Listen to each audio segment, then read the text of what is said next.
Engineering ವಿದ್ಯಾರ್ಥಿಗಳಿಗಿಲ್ಲ hostel ವ್ಯವಸ್ಥೆ. ಹಾವೇರಿ ಜಿಲ್ಲೆಯ ಸರ್ಕಾರಿ ಇಂಜಿನಿಯರಿಂಗ್ ಕಾಲೇಜು ಇಂಜಿನಿಯರಿಂಗ್ ಹಾಸ್ಟೆಲ್ ಕಟ್ಟಡದಲ್ಲಿ ಖಾಸಗಿ ಮೆಸ್. ಇಂಜಿನಿಯರಿಂಗ್ ವಿದ್ಯಾರ್ಥಿಗಳಿಗೆ ಹಾಸ್ಟೆಲ್ ವ್ಯವಸ್ಥೆಯೇ ಇಲ್ಲ. ಹಾವೇರಿ ಜಿಲ್ಲೆಯ ಸರ್ಕಾರಿ ಇಂಜಿನಿಯರಿಂಗ್ ಕಾಲೇಜು ಇಂಜಿನಿಯರಿಂಗ್ ಹಾಸ್ಟೆಲ್ ಕಟ್ಟಡದಲ್ಲಿ ಖಾಸಗಿ ಮೆಸ್. ಹಾಸ್ಟೆಲ್ ನಿರ್ವಹಣೆ ಮಾಡಲಾಗದೆ ಖಾಸಗಿಗೆ ನೀಡಿದ್ದಾರೆ. ವಿದ್ಯಾರ್ಥಿಗಳಿಗೆ ಕಳಪೆ ಮಟ್ಟದ ಆಹಾರ ವಿತರಣೆ ಆರೋಪ ಕೂಡ ಕೇಳಬಂದಿದೆ. ಕಳಪೆ ಆಹಾರದಿಂದ ವಿದ್ಯಾರ್ಥಿಗಳ ಆರೋಗ್ಯ ಏರುಪೇರಾಗ್ತಾ ಇದೆ. ಹಾಸ್ಟೆಲ್ಗೆ ಸೂಕ್ತ ಸೌಲಭ್ಯ ಕಲ್ಪಿಸಲು ಜಿಲ್ಲಾಡಳಿತಕ್ಕೆ ಮನವಿಯನ್ನ ಮಾಡಲಾಗಿದೆ. ಇಂಜಿನಿಯರಿಂಗ್ ವಿದ್ಯಾರ್ಥಿಗಳಿಗೆ ಹಾಸ್ಟೆಲ್ ವ್ಯವಸ್ಥೆಯೇ ಇಲ್ಲ. ಹಾವೇರಿ ಜಿಲ್ಲೆಯ ಸರ್ಕಾರಿ ಇಂಜಿನಿಯರಿಂಗ್ ಕಾಲೇಜು ಅಲ್ಲಿ ಹಾಸ್ಟೆಲ್ ವ್ಯವಸ್ಥೆಯೇ ಇಲ್ಲ. ಅಲ್ಲಿ ಈಗ ಬೇರೆ ಮೆಸ್ಸಿಗೆ ಆರ್ಡರ್ ಕೊಡಲಾಗಿದೆ. ಅಂದರೆ ಖಾಸಗಿಯವರು ಒಂದು ಆಹಾರ ವ್ಯವಸ್ಥೆಯನ್ನು ಮಾಡಲಿಕ್ಕೆ ಅಂತ ಖಾಸಗಿಯವರಿಗೆ ಜವಾಬ್ದಾರಿಯನ್ನು ಕೊಟ್ಟಿದ್ದಾರೆ.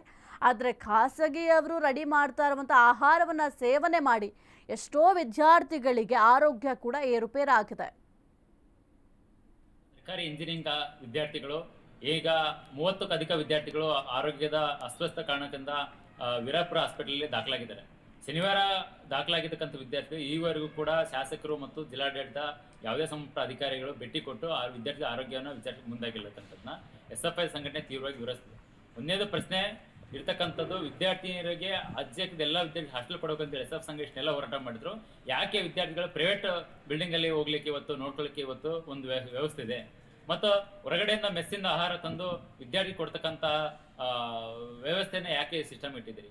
ಕೂಡಲೇ ಆ ಅರ್ಜಿಯಾಕದ ಎಲ್ಲ ಹುಡುಗರಿಗೆ ಹಾಸ್ಟೆಲ್ ಕೊಟ್ಟು ಮತ್ತೆ ಅದೇ ಸರ್ಕಾರಿ ಇಂಜಿನಿಯರಿಂಗ್ ಕಾಲೇಜ್ ಕ್ಯಾಂಪಸ್ಸಲ್ಲೇ ಈಗ ಆಲ್ರೆಡಿ BCM ಇಲಾಖೆ 2 ಹಾಸ್ಟೆಲ್ಗಳಿದ್ದವು. ಅದೇ ರೀತಿ ಸಮಾಜ ಕಲ್ಯಾಣಕ್ಕೆ, ಅಲ್ಪಸಂಖ್ಯಾತ ಇಲಾಖೆ ಮತ್ತು BCM ಇಲಾಖೆ ವಿದ್ಯಾರ್ಥಿನಿಯರ ಹಾಸ್ಟೆಲ್ಗಳನ್ನ ಓಪನ್ ಅಲ್ಲೇ ಮಾಡಬೇಕು. ಯಾಕಂದ್ರೆ ಸುಮಾರು ಒಂದು ಕಾಲೇಜಿಂದ 5-6 ಕಿಲೋಮೀಟರ್ ದೂರ ಇರತಕ್ಕಂಥ ಇಂಜಿನಿಯರಿಂಗ್ ಹಾಸ್ಟೆಲ್ಗಳಿಂದ ಇವತ್ತು ವಿದ್ಯಾರ್ಥಿಗೆ ಅನಾನುಕೂಲ ಆಗುತ್ತೆ.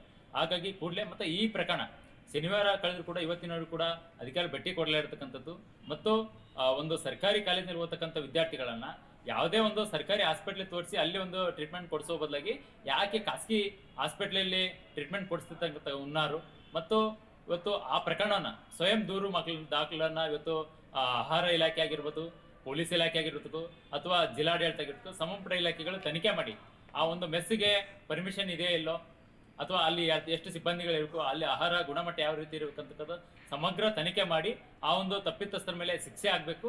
ಮತ್ತೆ ಇಡೀ